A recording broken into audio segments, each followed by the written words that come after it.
thought this sweet little girl would have become such a stickler, and that's not a Yiddish word, for the rules.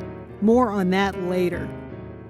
Arnold and Judith Gross had 4 children, Anne, Michael, and Janet, with Mary Jo being the second in line. By not being the oldest, she felt she always had to prove herself, and prove herself she did. In elementary school in her hometown of Youngstown, Ohio, Mary Jo's second-grade teacher was Miss Davis, who was very strict and not liked by most of the students except, you guessed it, Mary Jo. Miss Davis taught that if anything was worth doing, it was worth doing well.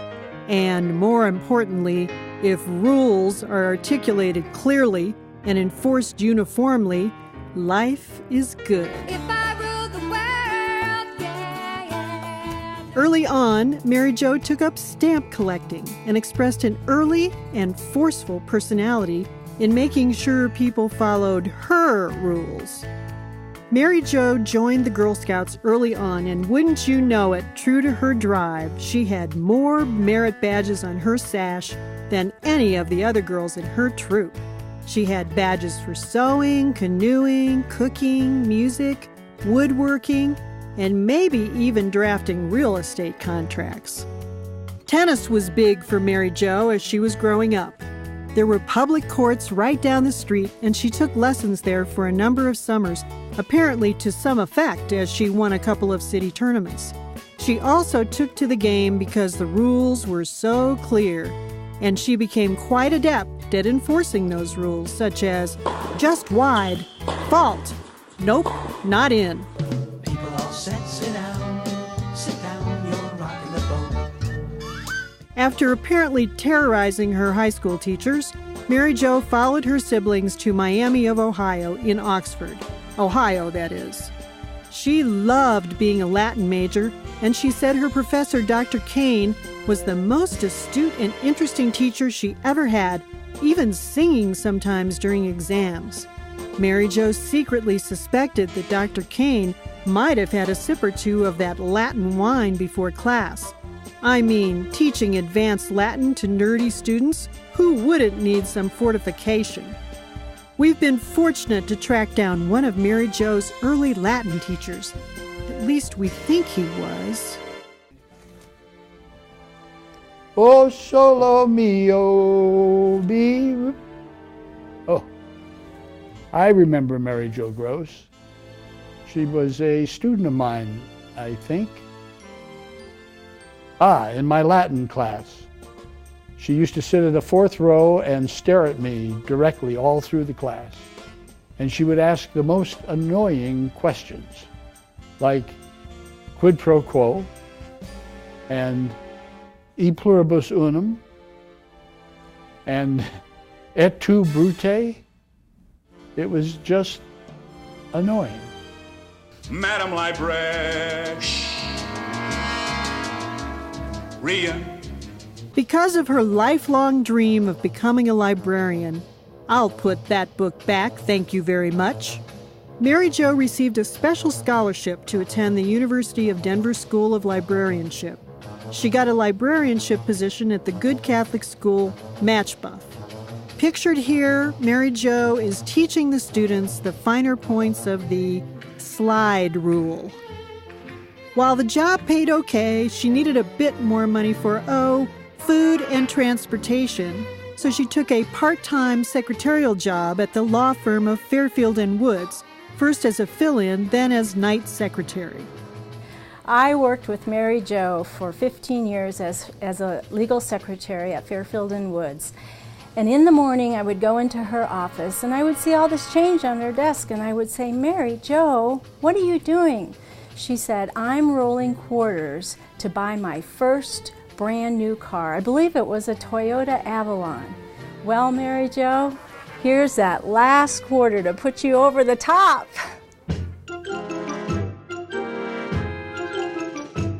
After listening to dictabelt tapes from young lawyers for a while, she figured, how hard can this be? So, instead of opting for a 2-year paralegal program, she thought, why not law school? After acceptance to the evening division at the University of Denver, she began the forced march all night students have to endure. Mary Jo had 3 part-time jobs, no car, a bus pass, and was, in her words, comatose. She did get asked to go out on a date, and she realized she had to take 2 bus trips to find something to wear. Note to file: take the 3rd bus and keep looking. With her social life suffering, in desperation she joined the It's Just for Sushi dating service. Clearly from this picture, it didn't work out. For professors, she enjoyed basic tax with Bill Diss. Tax? Rules? Go figure. She also enjoyed the many classes she took from John Moy, but one exam was so long, 4 hours, that he provided beer and wine at the end of the ordeal. Mary Jo Gross. Of course I remember her.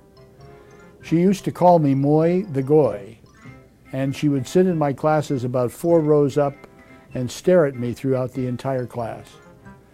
And she would ask the most annoying questions. Things like, why? Or, who thought up the UCC?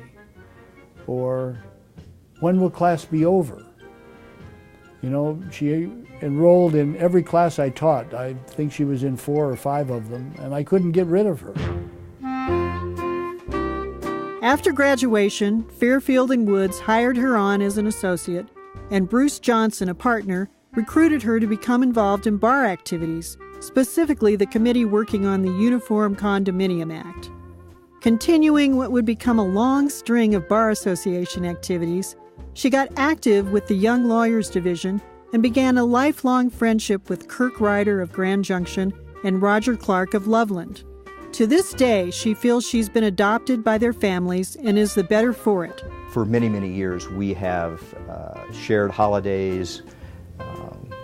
We go to Mary Jo's house for the Seder. We're her token Gentiles for the Seder. She comes to our house at Christmas and refers to herself as our Christmas Jew.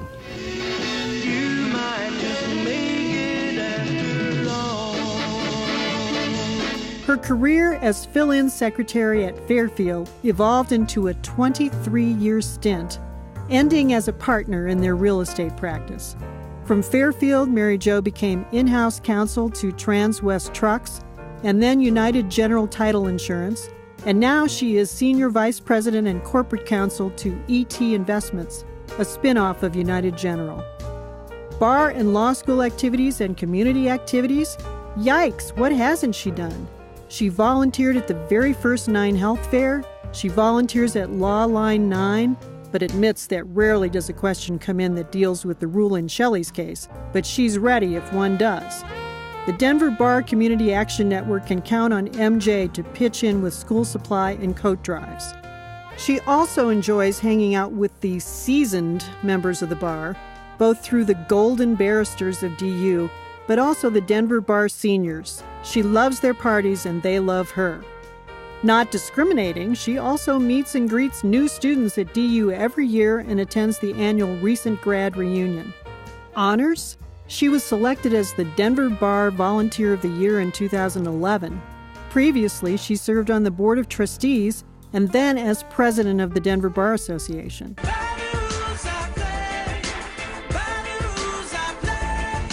Meetings run by Mary Jo start on time, end on time, and follow not Robert's rules, but Mary Jo's rules. No wasting time. She was recently appointed to the Waterman Fund of the DBA, too. For Denver Law, she chairs her class of 79 reunions, co-chaired the DU Law Stars Dinner 3 times, and chaired the Denver Law Alumni Council. Not content with her extensive volunteering and busy legal career, Mary Jo has a personal life, if you can believe it. She met Steve Lissner about 3.5 years ago through an online Jewish dating service. Mary Jo has always said she is just a geek. Does this look like a geek to you? Okay, how about this? She looks like an accomplished lawyer, a tireless volunteer, and a DU Law Star to us. Congratulations to the recipient of the 2012 DU Law Stars Alumni Professionalism Award, Mary Jo Gross.